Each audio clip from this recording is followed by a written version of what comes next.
Apa kabar teman-teman? Di video kali ini, Cipose akan menceritakan alur cerita film Jet Li yang sudah langka di televisi, berjudul Hitman, rilisan tahun 1998. Bercerita tentang pencarian sosok pembunuh yang sangat terkenal yang mempunyai julukan malaikat pembunuh. Bagaimanakah alur cerita dari film ini? Yuk kita langsung saja masuk alur ceritanya. Film diawali dengan memperlihatkan seorang pria tua kaya raya bernama Sukamoto yang curiga bahwa seseorang akan membunuhnya. Oleh sebab itu, para anak buahnya disiagakan untuk menjaganya. Tidak lama kemudian, listrik di ruangannya mati, dan satu persatu anak buah dari Sukamoto dilumpuhkan oleh sosok misterius.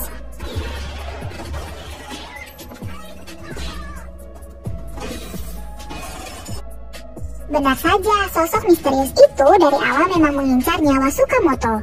Saat itu Sukamoto mencoba mengancamnya dengan mengatakan bahwa dirinya telah menyiapkan sayembara dengan menyediakan hadiah besar bagi siapapun yang dapat menemukan orang yang hendak membunuhnya.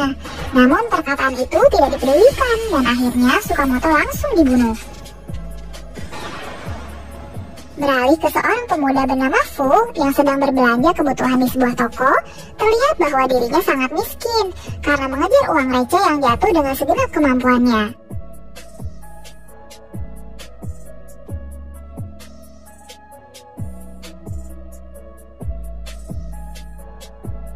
Fu hidup dengan sangat sederhana di rumah susun yang sempit bersama beberapa orang untuk mendapatkan pekerjaan. Karena orang-orang tersebut merupakan preman bayaran, di sana Fu sangat diremehkan karena merupakan anggota baru. Walaupun sebetulnya dirinya adalah mantan prajurit segitiga emas yang terkenal akan ketangguhannya. Di sisi lain, cucu dari Sukamoto yang bernama Eiji sedang berdoa atas kematian kakeknya dan sangat berambisi untuk membalaskan kematiannya. Bahkan larangan dari ayahnya sendiri diabaikan olehnya demi membalas dendam. Di kantor polisi, seorang detektif bernama Simon sedang memata-matai aktivitas di dalam kediaman Sukamoto. Bahkan Fu juga hadir di sana untuk mendapatkan suatu pekerjaan yang ia ketahui dari temannya. Namun dirinya tidak diterima karena tidak memiliki undangan. Untungnya datang seseorang yang menolongnya. Dia bernama Norman yang dikenal dengan julukan Crocodile Man. Setelah menanyakan beberapa hal kepada Fu, akhirnya Norman mengajaknya bergabung dan masuk untuk mengikuti sebuah pertemuan. Ternyata pertemuan itu memang sebuah tawaran pekerjaan, yakni sayembara yang masih berlaku untuk menemukan siapa yang bermaksud membunuh Sukamoto. Walaupun Sukamoto telah tewas, dirinya telah memberi wasiat kepada manajer dana bernama Martin untuk menyelenggarakan sayembara ini. Dan barang siapa yang berhasil membunuhnya akan mendapatkan 100 juta dolar. Namun pertemuan itu tidak berlangsung lama, karena Simon beserta kepolisian datang dan membubarkan paksa pertemuan itu.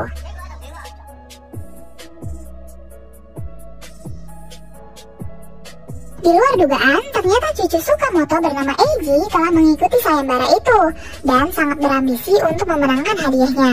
Bahkan dirinya bersedia membayar mahal untuk informasi yang Martin ketahui. Informasi itu merupakan sebuah petunjuk, yakni uang kertas militer dari Perang Dunia Kedua yang ditemukan di tubuh kakeknya saat terbunuh. Di sisi lain, rekaman pembunuhan itu ternyata masih tersisa, walaupun hanya merekam bagian belakang tubuhnya, dan hanya tinggal menunggu waktu sampai komputer berhasil memindai dari kecocokan tubuh. Norman dan Fu langsung membicarakan tentang pembagian hasil. Jika mereka memenangkan sayembara itu, dan untuk memastikan kehebatan Fu, Norman akhirnya mengujinya dengan mencari masalah di sana. Ternyata kehebatan Fu benar adanya, walaupun tetap memiliki kelemahan, yaitu tidak ingin menyakiti wanita. Norman yang kini telah yakin atas kehebatan Fu, akhirnya memberikan sebuah pakaian agar terlihat seperti seorang pembunuh profesional. Kemudian, ketika mereka berdua sedang makan, Norman mendapatkan tawaran pekerjaan untuk membunuh seseorang. Dan akhirnya mereka berdua langsung pergi ke tempat target berada, yang kini sedang berada di taman hiburan. Ketika Norman sedang mencari targetnya, Fu membantu seorang anak kecil untuk memenangkan sebuah hadiah dari sebuah permainan.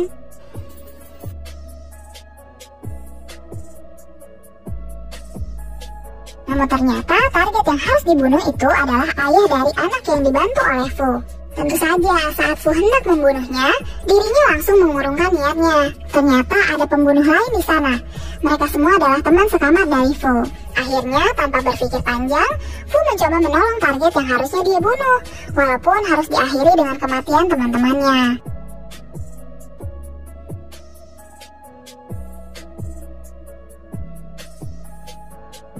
Fu dan Norman akhirnya dibawa ke kantor polisi untuk diinterogasi.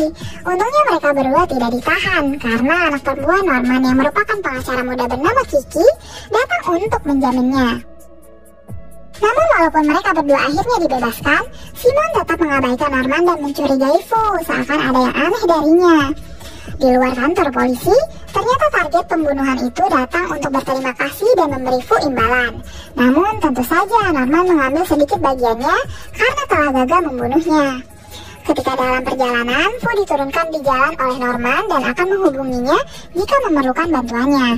Namun pada saat Norman sampai ke rumah, ternyata Fu sudah ada di sana karena dirinya diam-diam telah mengikutinya.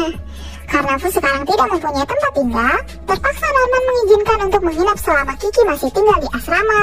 Walaupun sebetulnya dia izinkan dengan penuh terpaksa.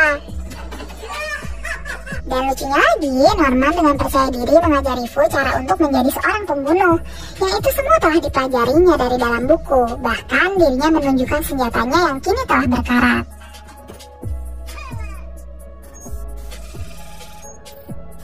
Ketika Kiki kembali ke rumah untuk mengambil barang-barangnya, dirinya melihat Fu telah berada di kamarnya, dan setelah itu mengajak Fu untuk pergi ke suatu tempat. Ternyata alasan Kiki mengajaknya pergi adalah untuk menggali informasi melalui Fu tentang apa yang kini sedang dilakukan oleh ayahnya. Dan karena selama ini ayahnya selalu membuat keonaran, akhirnya Kiki meminta Fu untuk menjadi mata-matanya. Sekembalinya ke rumah, Fu langsung diajak oleh Norman untuk menemui Martin karena mendapatkan informasi baru. Sebetulnya Martin hanya mencari uang dari mereka dengan membocorkan informasi yang sudah kadaluarsa, yaitu petunjuk tentang uang kertas kuno yang terdapat pada jasad Sukamoto. Namun, walaupun belum terbukti kebenarannya, Martin mempunyai kesimpulan bahwa besar kemungkinan Sukamoto dibunuh oleh pembunuh terkenal yang dijuluki sebagai malaikat pembunuh. Dia selama ini selalu bekerja sendiri dan telah menghabisi puluhan orang. Walaupun sebetulnya para korbannya memang pantas mati karena kejahatannya. Martin juga menambahkan bahwa dia membunuh tanpa bayaran, membunuh para pelanggar hukum demi menyebarkan keadilan. Setelah pembicaraan itu selesai, Fu mengatakan kepada Norman untuk mengikuti pergerakan dari Eiji, karena dirinya selalu menjadi orang pertama yang membeli informasi dari Martin.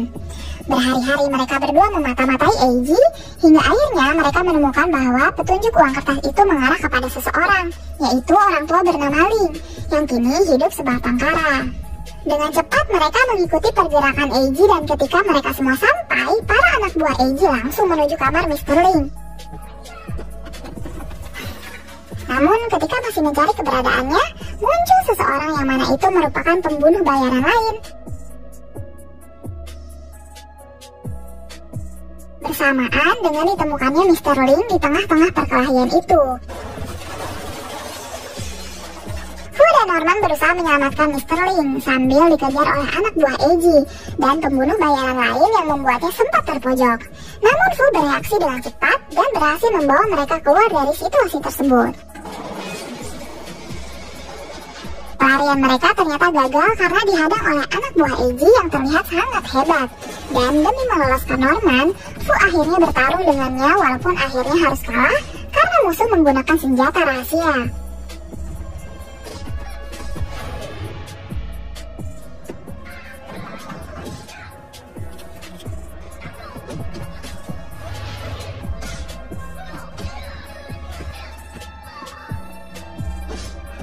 Di sisi lain, Norman gagal melarikan diri karena tertangkap oleh Eiji. Di sini Norman bertingkah aneh dengan berbicara sesuatu kepada Mr. Ling, yang ternyata Mr. Ling telah tewas akibat serangan jantung pada saat pengejaran tadi. Namun untungnya mereka berdua dilepaskan karena menurut Eiji mereka tidak layak untuk dibunuh. Setelah kejadian itu, Norman akhirnya menceritakan mengapa dirinya bisa mengenal Mr. Ling. Suatu ketika, Norman membaca sebuah iklan yang membutuhkan seorang pembunuh.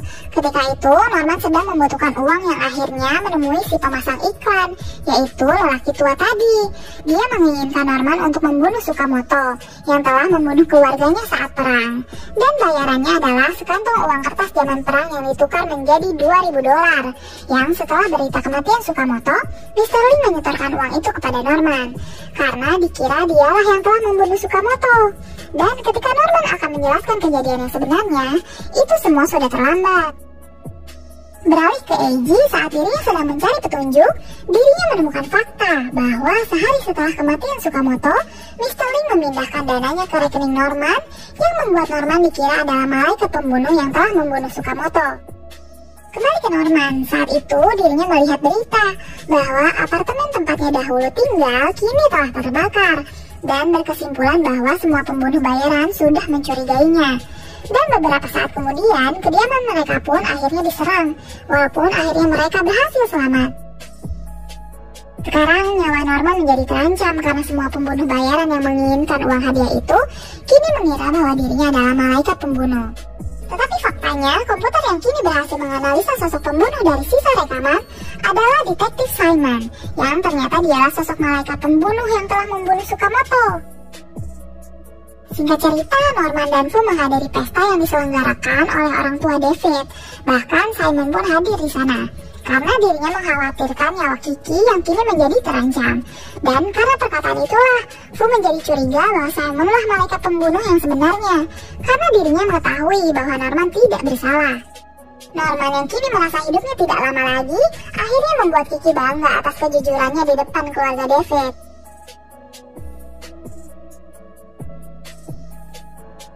Dan karena itulah Kiki akhirnya meninggalkan David demi membela harga diri ayahnya. Fu kemudian mempunyai siasat dan menghubungi Martin untuk menyiapkan uang sayembaranya.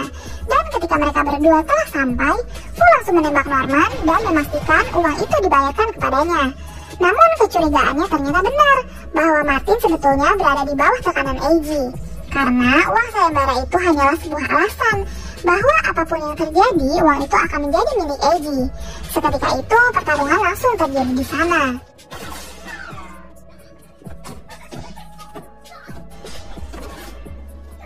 Untung saja saat mereka berdua terpojok, Simon datang untuk menolong mereka.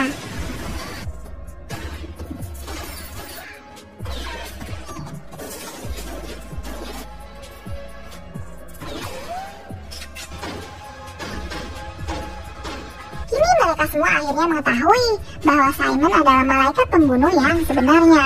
Oleh karena itu, Eiji langsung berhadapan dengan Simon, sedangkan Fu dan Norman menghadapi anak buah Eiji yang lain. Fu kini dengan mudah menghadapi musuhnya karena sudah mengetahui senjata rahasianya. Sedangkan Norman mencoba mengalahkan musuh dengan trik konyolnya.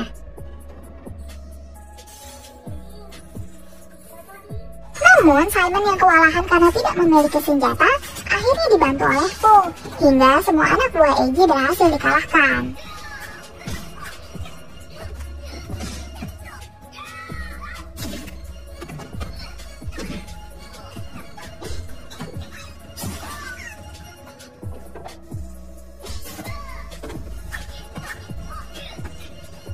Namun di akhir pertarungan, Eiji akhirnya terbunuh oleh senjatanya sendiri.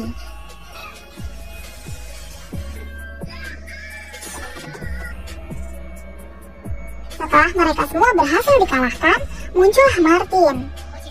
Karena Martin adalah orang yang mementingkan uang, dirinya mengusulkan untuk mengarang cerita dengan memberitahu bahwa Eiji lah malaikat pembunuh yang sebenarnya, yang telah membunuh kakeknya sendiri dengan tujuan agar uang sayembara itu bisa dicairkan.